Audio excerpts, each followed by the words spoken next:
Olá, meninos e meninas, dando continuidade ao nosso curso de filosofia no terceiro ano e nós estamos retomando a teoria do conhecimento. Então, a nossa aula hoje é os conceitos de episteme e empiria. Episteme e empiria. Vamos ler a definição? Epistemologia, reflexão sobre a natureza, o conhecimento e suas relações entre o sujeito e o objeto.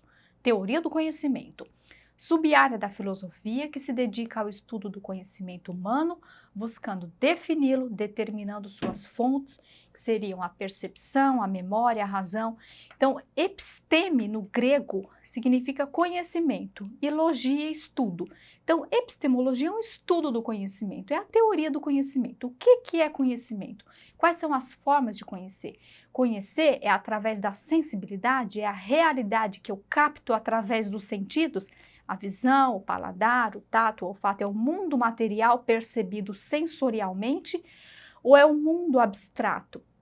E há duas teorias do conhecimento que a gente viu, o empirismo, empiria, que vem de experiência, aquilo que eu experimento é o mundo sensível, e racionalismo, é aquilo que eu posso pensar com a razão.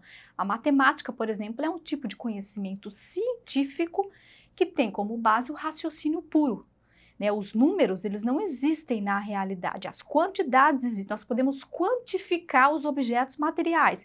Eu tenho 1, 2, 3, 4, 5 objetos que eu posso quantificá-los, mas o número 5, ele é uma abstração, ele é uma entidade matemática.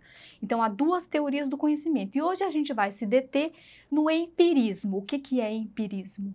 Afinal, a ciência ela é empírica, porque o seu conhecimento é baseado no método experimental.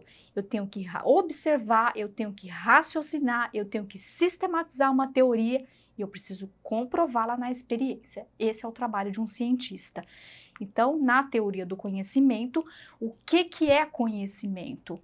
Afinal, o que é verdade e quais são as minhas crenças, quais são as minhas opiniões, aquilo que eu acho, que eu penso que é real e na verdade não é. O exemplo que eu dei, de que o Sol que gira em torno da Terra, que muito tempo acreditou-se que isso seria verdade, baseado na nossa percepção sensorial comum, e a ciência, a astronomia que comprovou o contrário, que a Terra é mais um dos planetas que gira em torno do Sol. Então, o que é verdade e o que é crença, o que é opinião? O que é falso e o que é verdadeiro? Qual é o conhecimento legítimo? Então, o empirismo, hoje a gente vai se deter no empirismo. Vocês estão vendo aí os 5 sentidos, a realidade que eu posso captar, perceber com os sentidos do corpo. Então, é uma perspectiva filosófica de acordo com a qual todo o nosso conhecimento substancial deriva da experiência e das impressões colhidas pelos 5 sentidos, ou seja, o que é real, o que é verdadeiro, o conhecimento legítimo é aquele que eu posso perceber com os sentidos. Por exemplo, Deus é uma crença, porque é algo, não é um objeto material que eu posso percebê-lo e comprovar cientificamente que ele existe. Então, por isso, a crença no sobrenatural, ela está numa outra esfera de conhecimento, que é a religião, baseada na fé. Então, o conhecimento científico é aquele conhecimento comprovado pela experiência. A ciência ela é empírica. Então, lembram do Platão e do Aristóteles? O Platão mostrando lá, a mãozinha para cima, de que a realidade, a verdade, é o mundo das ideias, ou seja, o mundo abstrato, é o mundo inteligível, não é o mundo material. E o Aristóteles de azul mostrando, olha, há um mundo inteligível, mas o real mesmo, ele se manifesta na matéria e o mundo sensível, o mundo material, ele também é real. Então, essa dicotomia, essa divergência entre o Platão e o Aristóteles ilustra muito bem duas teorias do conhecimento. Uma é o racionalismo e a outra é o empirismo. Então, o racionalismo, de que o conhecimento verdadeiro é baseado na razão, conhecer é dar razões. O mundo é racional. O real das coisas é a forma. O modelo de conhecimento verdadeiro é, por exemplo, a matemática, é o raciocínio puro, é a realidade abstrata. As verdades fundamentais são por evidência da lógica. Então, a lógica baseada numa operação do pensamento, ela é real, ela é verdadeira. Então, há uma grande divergência de que o verdadeiro é o abstrato e outra de que o verdadeiro é o material, que dá origem a duas teorias do conhecimento. Uma é o racionalismo e a outra é o empirismo. Então, para Aristóteles, por exemplo, conhecer é o mundo captado pelos sentidos, o real é a matéria. O modelo de conhecimento válido e verdadeiro é a experiência, aquilo que eu experimento. Portanto, é o mundo material. As ideias e as verdades vêm da aprendizagem. Por exemplo, eu tenho a ideia de que o fogo queima. O fogo queima, mas se eu tenho a ideia no meu intelecto de que o fogo queima, é porque um dia eu experimentei o fogo queimar. Ai, é quente, doeu. Então eu experimentei através do corpo de que o fogo queima. Então eu tenho a ideia de que o fogo queima. Então o empirismo é isso. A origem, a fonte do conhecimento são os sentidos. A água molha, a chuva molha. Por que eu tenho a ideia de que a chuva molha? Porque eu já senti. Então, o meu corpo captou isso, e aí o meu intelecto desenvolveu essa ideia. Então, o empirismo é isso, o conhecimento verdadeiro é aquele experimentado. Sabe por quê?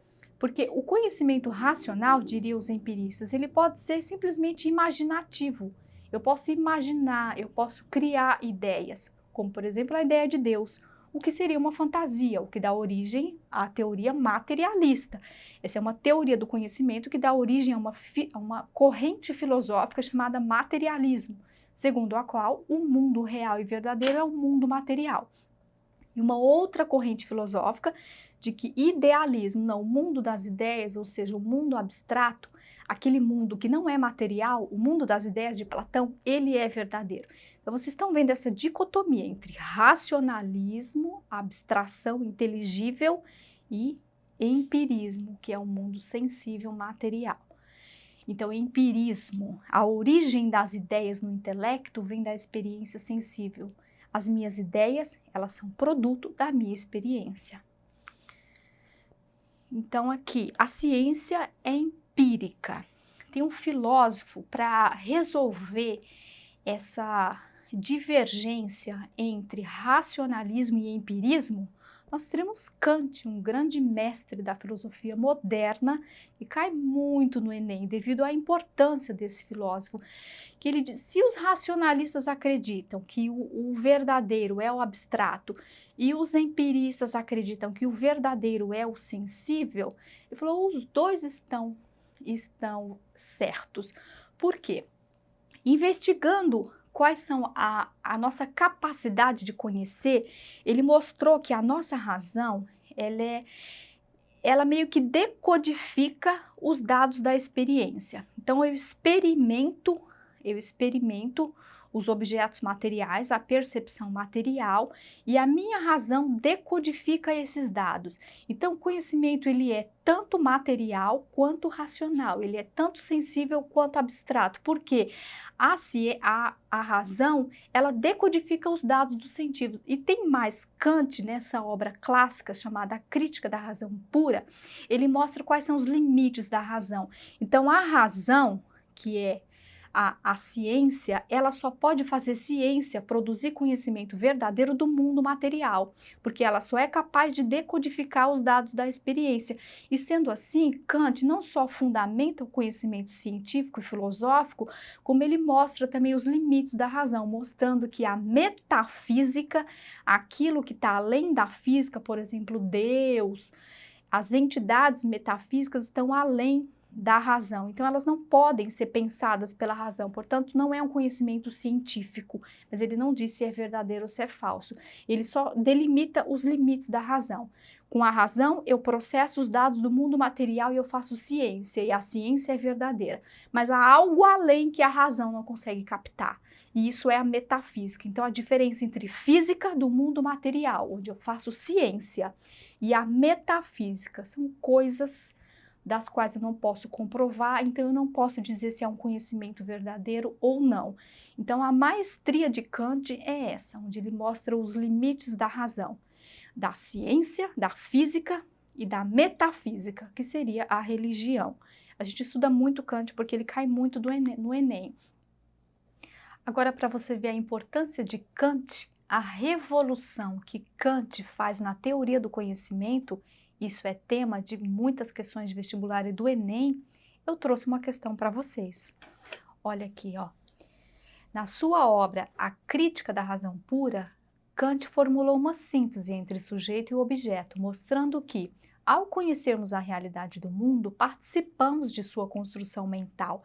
Segundo Kant, essa valorização do sujeito, possuidor de categorias a priorísticas, no ato de conhecimento representou, na filosofia, algo comparável à revolução copernicana na física. Se Copérnico fez uma revolução contrariando o conhecimento tradicional, segundo o qual o Sol girava em torno da Terra, a Terra era o centro do universo, né? O geocentrismo, acreditava-se que isso era verdadeiro. Então Copérnico e depois Galileu mostrou que é o contrário, a Terra é mais um dos planetas que gira em torno do Sol. No sistema solar, o Sol está no centro. Então ele fez uma revolução na ciência, mostrando que o conhecimento sensível, aquilo que a gente percebe, é diferente daquilo que pode ser estudado pela astronomia, a ciência, por exemplo. Então Kant, qual é a revolução que Kant faz na teoria do conhecimento com essa obra A Crítica da Razão Pura? Ele mostrou que o centro não é mais o objeto. Toda a teoria do conhecimento se centrava no objeto. Por quê? Buscava-se a verdade em si, o centro está no objeto.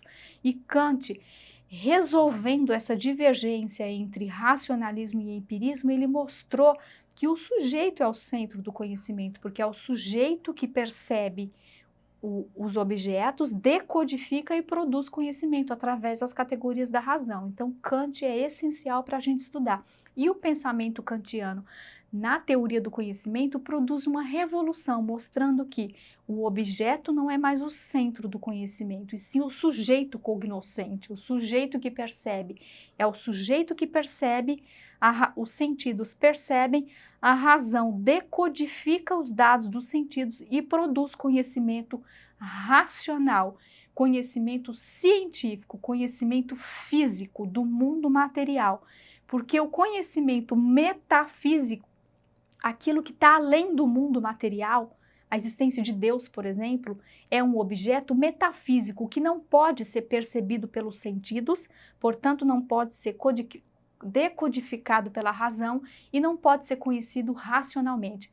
Eu faço ciência, eu faço física do mundo material, e esse é o conhecimento que a razão pode conhecer. Então há outro conhecimento que esse não pode ser comprovado, e aí ele delimita as fronteiras entre a filosofia e ciência e metafísica, religião. Então esse é o grande legado do pensamento kantiano na teoria do conhecimento. Ó, a revolução copernicana na física é comparável ao que Kant faz com a teoria do conhecimento. Para finalizar nossa aula, eu trago algumas referências onde vocês podem aprofundar o conhecimento de vocês, o livro Filosofando, da professora Maria Lúcia de Arruda, e o livro Convite à Filosofia, ou Iniciação à Filosofia, da professora Marilena Chauí, tá? Para vocês aprofundarem o conhecimento de vocês, acessem a nossa plataforma Eduque, onde vocês têm acesso a esse material. Fiquem com Deus e estudem!